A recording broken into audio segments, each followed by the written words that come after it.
बात पूरी दुनिया में मुसल्लम है कि औरत को अल्लाह ने लंबे बाल दिए हैं, तो उसके लिए बाल कटवाना ये मर्दों से मुशाबहत है, इसलिए ये सही नहीं है। इसलिए बाज़ लोग कहते हैं इससे पता चलता है औरत बाल छोटे करवा सकती है। तो खूब समझें कि उम्महातुल मोमिनीन ने नबी के इंतकाल के बाद जो बाल छोटे करवाए थे वो जीनत ख़त्म करने के लिए, कि अब शौहर का इंतकाल हो गया तो हमने बालों की जीनत किसके लिए, तो शौहर के लिए थी, तो जीनत ख़त्म करने की नीयत से थोड़े से छोटे करवाए थे बाल उन्होंने। जबकि आज औरतें जो बाल छोटे करवाती हैं वो फैशन के लिए, जीनत पैदा करने के लिए। तो ये तगयीर खल्क़िल्लाह है, ये अल्लाह की तख्लीक को बदलना है कि जिस चीज़ में अल्लाह ने जीनत रखी है लंबे बालों में, आप उसके खिलाफ को जीनत करार दे रहे हो, तो ये अल्लाह की तख्लीक को बदलना है। इसलिए औरत के लिए नाजायज़ है कि वो जीनत के लिए बाल छोटे करवाएं। इसलिए उलमा कहते हैं कि अगर कोई इसलिए बालों के किनारे छोटे कर रही है कि इससे बाल सेहतमंद हो जाएंगे तो ये जायज़ है।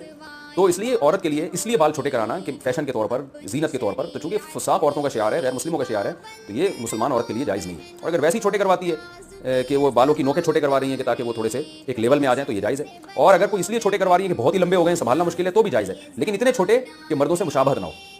तो इससे बन सकती है, बाज़ उलमा ने ये भी कहा है कि जो औरतों के बाल होते हैं कम से कम चुटिया बन सकती है उस बालों में, अगर कोई बनाना चाहे तो इससे ज़्यादा छोटे करने की इजाज़त